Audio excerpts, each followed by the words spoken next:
What is something you wish you would have learned sooner in your career, and how could that knowledge have helped you now? I didn't really realize until later in the profession that this is a business. Every interaction you have with people out there can make a difference. Every one of those people that you interact with, you can make an impact on. And how you come across with your professional demeanor, with your positivity, with all of that energy that you bring towards an interaction with somebody can make a difference. I was sitting during drug court graduation one day, and a gal came up to me and said, "You probably don't remember you arrested me, and you told me some things I needed to hear." And it got me to where I'm at right now, which was a graduate from drug court. You don't realize those impacts that you have, and I tried to make it a habit of telling every person that I arrested, "Hey, best of luck to you," when I walked away. It was just something I did, because you don't know when you're going to run into this person again. You don't know when the next interaction they're going to have with another officer, how that's going to play out. To the question, I think the importance is remembering we are in a business. The business is providing public safety. Part of that is community engagement as well, and ensuring that those things happen for not only the benefit of the victim that you're dealing with, but everybody you interact with. How have you embodied community policing? It's really boils down to the interaction.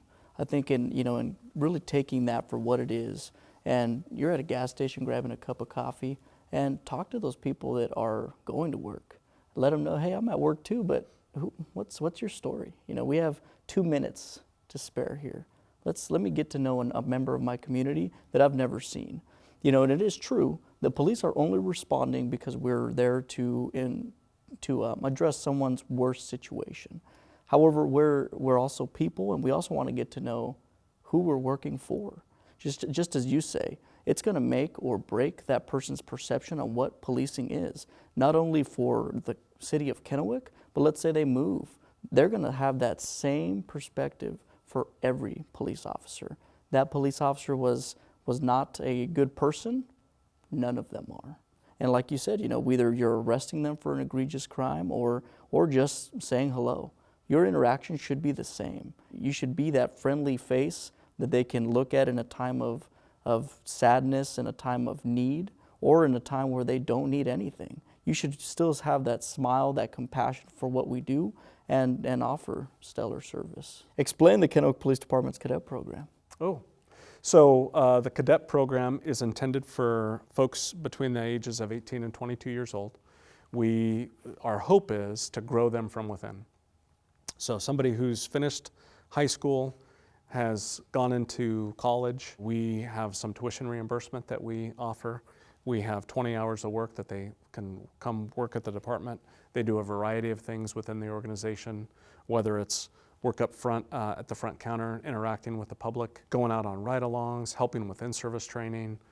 They're very engaged, and the hope is to have that influence from 18 to 22 to keep them going down the right path, being immersed within the organization to, by the time they get to the age where they're able to go to the academy, get some tuition reimbursement, get immersed within the organization, get paid the 20 hours that they're doing, I think is huge for the growth of the agency. And then the testing process, you don't have to go back and do the whole testing process, right? It's retaking the polygraph, redoing the psychological, ensuring the PT can be met for the academy, and then we make you a job offer. Yeah, and I can attest to that, being part of that program.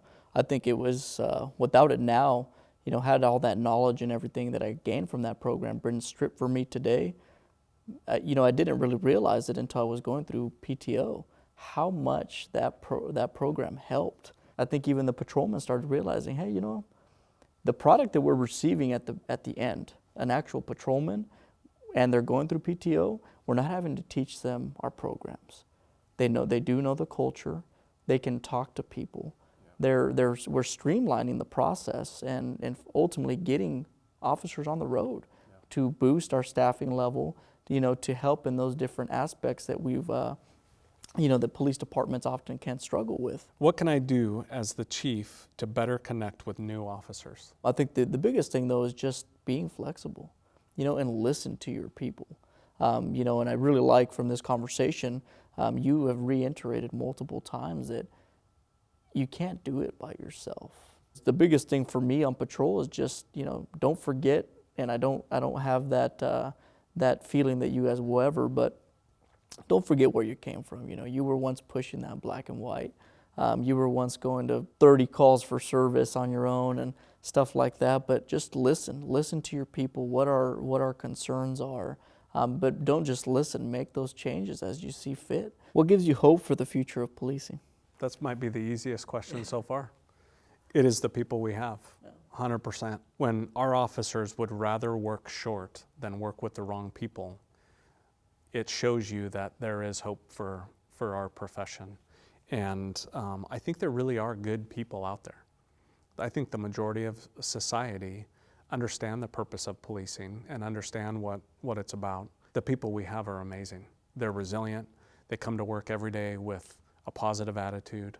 They're always trying to move the needle forward, trying to better themselves, to better the organization. We're not perfect by any means, and I don't want to portray that. We have work to do, but I think we have the right people to get the work done. And we have to look at ourselves and think of opportunities to be better. We can't put up a wall and get defensive and think of, oh no, look at what's been done to us. We have to be resilient and say, we can do things better. How has this profession affected the way you view the world? The general public does not see what we see, but at the same time, it's the reason we show up to those calls is because we're being summoned by the public. So, they're going through it just as much as we are. I also always tell myself, we see just as much good, if not more.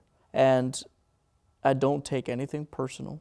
If a person is very anti-police, and I've been faced with that where I'm just being cussed like getting at. Punched in the face? Yep, yeah, right, exactly. Getting punched in the face, cussed at, stuff like that. It's like, okay, you're mad at the profession, but you're not mad at me. I'm just, unfortunately, I'm doing this profession in this time, and now you're angry at me because I'm a cop. I still give everyone the benefit of the doubt. Because in their core, they're still a human being. I always think, I'm like, man, this person is someone's son, this person is someone's brother, cousin, whatever it may be. And, someone told me a long time ago, a lot of the things is good people making bad decisions. And although I also believe that there is genuinely bad people out there, here we're faced with a lot of good people making bad decisions that need to kind of just be recentered into a good pathway.